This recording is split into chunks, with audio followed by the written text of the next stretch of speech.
Olá, senhoras e senhores, sejam bem-vindos a mais um programa Prova Final.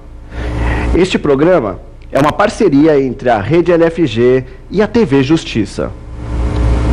Eu sou Eduardo Souza, professor de Direito Administrativo, e no programa de hoje nós vamos falar sobre um tema muito relevante nesta área. Nós vamos falar sobre os servidores públicos, os assuntos mais solicitados, mais requeridos nos exames da OAB sobre os servidores. Já no segundo bloco, nós vamos responder 5 perguntas do público. E no terceiro bloco, nós vamos fazer a aplicação prática do tema do dia nos exames da OAB. Selecionamos 2 perguntas que já caíram nos exames da OAB e vamos falar qual é a alternativa correta, dando, obviamente, todos os fundamentos para tanto. Então, se você quiser saber um pouquinho mais sobre os servidores públicos, fique com a gente no primeiro bloco do nosso programa.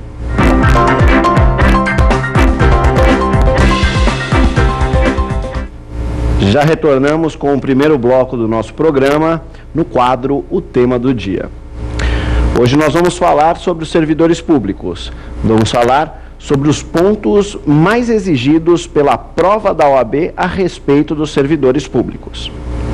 Para a gente falar de servidor público, primeiro a gente tem que falar aonde o servidor público está inserido.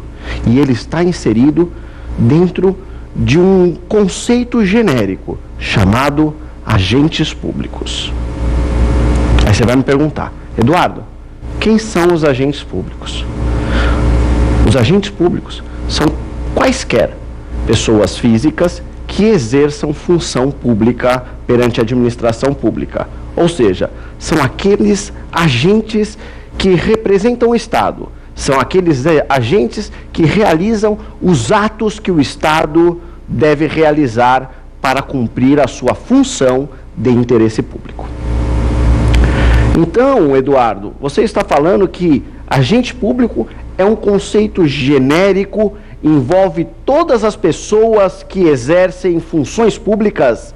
É isso? É exatamente isso. O que eu estou falando é que o servidor público está inserido dentre essas pessoas. Nós temos, por exemplo, outros agentes públicos, como são os políticos, por exemplo. Os políticos não são os servidores públicos. Os políticos são os agentes políticos. Aqueles eleitos por nós, como por exemplo, o nosso presidente, o vice, como por exemplo, um governador, como por exemplo, um senador, um deputado estadual, um vereador. Estes são os agentes políticos. Estes daí, portanto, não são os servidores públicos. Dentro deste conceito também genérico de agente público, nós temos também aqueles que têm vínculo transitório. Você, por exemplo, que serviu o Exército, sabe, naquele serviço militar obrigatório? Ou você, por exemplo, que foi convocado para as eleições, que foi mesário das eleições? Ou mesmo você, que participa dos julgamentos no Tribunal do Júri como um jurado? Vocês são todos agentes públicos, mas não são os servidores públicos que nós vamos tratar neste programa. Quem são os servidores públicos? Os servidores públicos são aqueles que ingressam através de emprego, possuindo um cargo ou um emprego público, junto às pessoas jurídicas de direito público. Então, os servidores públicos são aqueles que prestam serviços para o Estado, como se fosse o empregado dele. Serviço, então, uma relação de trabalho com o Estado, ganhando remuneração dos cofres públicos. Este é o servidor público. Nós temos que lembrar que, dentre os servidores públicos, nós temos aqueles que adotam um regime jurídico que nós chamamos de regime legal, ou seja, que são regidos por estatuto, são regidos por lei, e nós temos aqueles que são regidos pela CLT, que assinam com o Estado um vínculo chamado contrato de trabalho. Estes servidores públicos que assinam com o Estado o chamado contrato de trabalho, eu não vou tratar, porque eles respeitam as normas da CLT, da Consolidação das Leis do Trabalho. Então, para isso, vou deixar para um outro professor falar, o professor de Direito do Trabalho. Aqui nós vamos falar dos servidores públicos regidos por estatuto. Como é que funciona o regime jurídico deles? Quais são os poderes que eles têm? Por que eles são regidos por estatuto?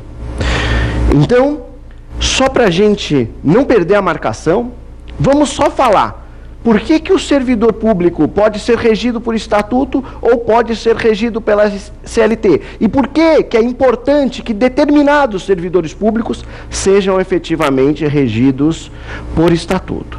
A diferença vai dar justamente no poder de decisão. Alguns servidores públicos vão prestar serviços comuns. Vamos imaginar a copeira, a faxineira, o motorista. Essas pessoas vão ser agentes públicos, servidores públicos. Mas esses servidores públicos não precisam de poder de decisão. Não precisam de poder de decisão. Bastam exercer os trabalhos que lhe forem designados. Basta isso. Agora, o servidor público regido por estatuto, este não. Este deve ter poder de decisão. Este deve saber decidir, sem medo, sem receio. Por isso, eles são regidos por uma regra especial, por uma lei especial, o estatuto. Um vínculo legal que lhes garante estabilidade, que lhes garante poder de decidir sem ficar com medo. E é justamente dos estatutários que nós vamos tratar agora. Professor, qual é o primeiro tema importante neste regime? O regime estatutário. O primeiro tema relevante aqui que vem diz respeito à localização que eles vão ter dentro do organismo administrativo. Este é o primeiro ponto relevante. Aqui então nós vamos diferenciar cargo efetivo de cargo em comissão e vamos falar o que é a função pública e vamos falar a diferença para o chamado emprego público. Vamos para o primeiro tema? Cargo. O que é um cargo, professor? Cargo é um espaço na estrutura administrativa. É um espaço dentro da organização hierárquica administrativa. É um campo onde será preenchido por um agente público, por um servidor público, vai ser ocupado por uma pessoa física que vai representar o Estado em seus atos. Isto é o cargo. Cargo é um espaço dentro da estrutura hierárquica administrativa. Nós temos dois tipos de cargo. Um cargo, que é o cargo efetivo. O cargo efetivo é aquele cargo que é aberto mediante aprovação em concurso público. Então, a pessoa que tem interesse vai precisar passar no concurso público, justamente realizado para a ocupação deste cargo, e ele será, então, lotado neste cargo. Ele vai ser investido neste cargo. A partir deste momento, este cargo está preenchido com esta pessoa. E aí, esta pessoa que está ocupando, que é o servidor público, depois de determinadas regras, ele vai passar a ter uma segurança chamada estabilidade no serviço público. Ele não vai poder ser mandado embora, a não ser que cometa uma irregularidade muito grave. Nós vamos ver isso ainda